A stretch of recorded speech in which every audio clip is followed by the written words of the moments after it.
महाराष्ट्रातील विविध भागातून पत्रकारांचे प्रश्न जाणून घेण्यासाठी आणि ते सरकारपर्यंत पोहोचवण्यासाठी महाराष्ट्र राज्य पत्रकार संघ मुंबईचे प्रदेशाध्यक्ष वसंत मुंडे यांच्या नेतृत्वात पत्रकार संवाद यात्रेचं आयोजन करण्यात आलंय। 28 जुलै रोजी नागपुरातून दीक्षाभूमी इथून या यात्रेला प्रारंभ झालाय। नागपुरातून सुरू झालेली ही यात्रा पुढे सेवाग्राम मार्गे दुसऱ्या दिवशी अमरावतीला पोहोचली। त्यानंतर अकोला, शेगाव, मुक्ताईनगर मार्गे जळगाव आणि नाशिक, धुळे करत ती 2 ऑगस्टला शिर्डीमध्ये पोहोचली। शिर्डीमध्ये यात्रेचा पहिला टप्पा संपला आणि आता 13 ऑगस्टला यात्रेचा दुसरा टप्पा सुरू होणार आहे।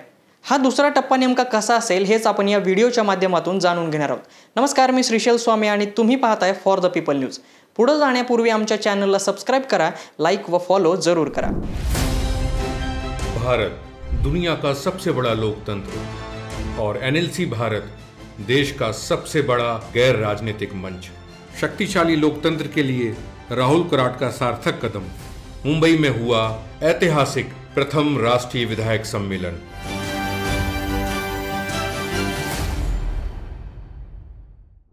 अठ्ठावीस जुलै रोजी नागपुरातून दीक्षाभूमी इथून मुंबईला निघालेली पत्रकार संवाद यात्रा आता दुसरा टप्पा सुरू करणार आहे।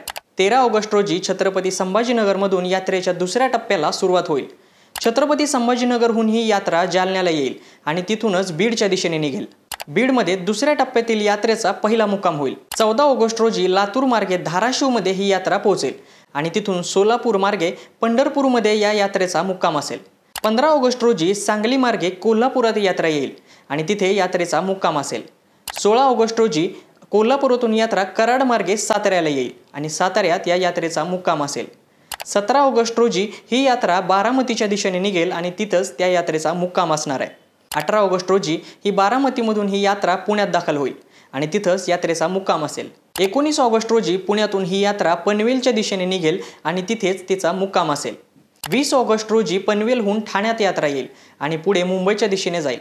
यात्रेचा शेवट हा मंत्रालयात होईल। यात्रेच्या दरम्यान प्रत्येक ठिकाणी पत्रकार परिषद होणार आहे आणि यामध्ये पत्रकारांची भूमिका, त्यांचे प्रश्न मांडण्यात येतील।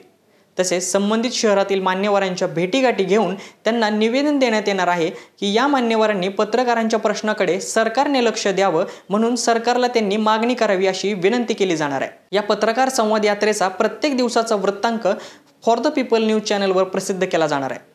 त्यासंबंधीचे अपडेट नियमित मिळवण्यासाठी आपण फॉर द पीपल न्यूज चॅनलला सबस्क्राइब करा, लाईक व फॉलो जरूर करा।